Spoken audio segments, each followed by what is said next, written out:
everyone. This is the talk for the adults, so perhaps wait until your little ones are in bed before you watch this. I hope you enjoyed the Noah's Ark Easter series. It feels quite strange, doesn't it, talking about Easter when coronavirus is raging all around us. And if I'm honest, Easter was ages ago, wasn't it? But for me, what I believe to be the truth about Easter is my absolute rock during this time. Faith and religion can feel quite abstract, can't they? Something that we studied at school in philosophy, but not something that's relevant to our day-to-day lives now. Our culture doesn't uphold any one belief system as being exclusively true. Instead, we are encouraged to believe whatever version of truth we want. Whatever makes you feel good, whatever makes you feel happy, whatever works for you, believe that. I'm convinced that not only does Easter show us that Christianity is exclusively true, but it also shows us that it's deeply relevant to how we choose to live our lives. I don't know if you've ever done jury service before.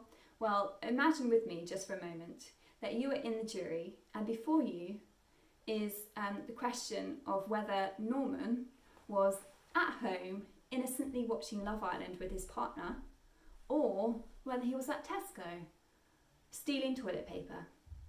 I think at this point our idea of truth changes, doesn't it? Either Norman was at home or he was stealing toilet paper. He can't have been doing both. And no one would want to say, well, for me, he was at home, he was innocent. But for you, he was stealing toilet paper, he was guilty. And both can exist at the same time, both can be true together. No. Your role as the jury is to analyse the facts and come to a decisive judgment on the truth. Was he at home or was he stealing toilet paper? Innocent or guilty? So humour me again for the next 3 minutes.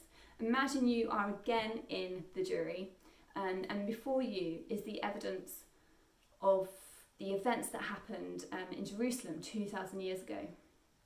Christians allege that Jesus died, was put in a tomb, and then 3 days later rose from the dead. Now, historians agree that a man named Jesus was crucified, but what happened next? Did he stay dead, or did he rise again? Both can't be true. He can't have both stayed dead and risen at the same time. This was a historical event which either happened or didn't.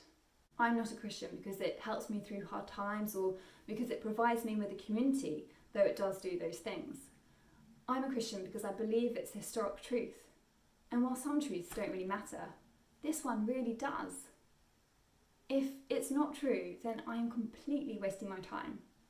But if it is true, it demands my attention and there are life-changing implications. So let's go back to the beginning. For the Christian claim to stand up, we need to be convinced that Jesus actually died.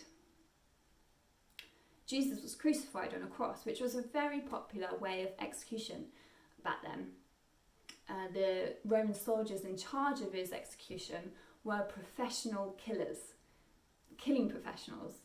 They had done it hundreds of times before and they knew when someone was dead or alive. They had ways of checking, such as piercing the side. They had been given very clear instructions by the Roman authorities to execute Jesus. Why would they let him live? They would have made sure he was dead. So then, nothing happens for 3 days. We know that his disciples were scared. Their leader, who they'd been following around for the last 3 years permanently, had died. So what now? What did this mean for them?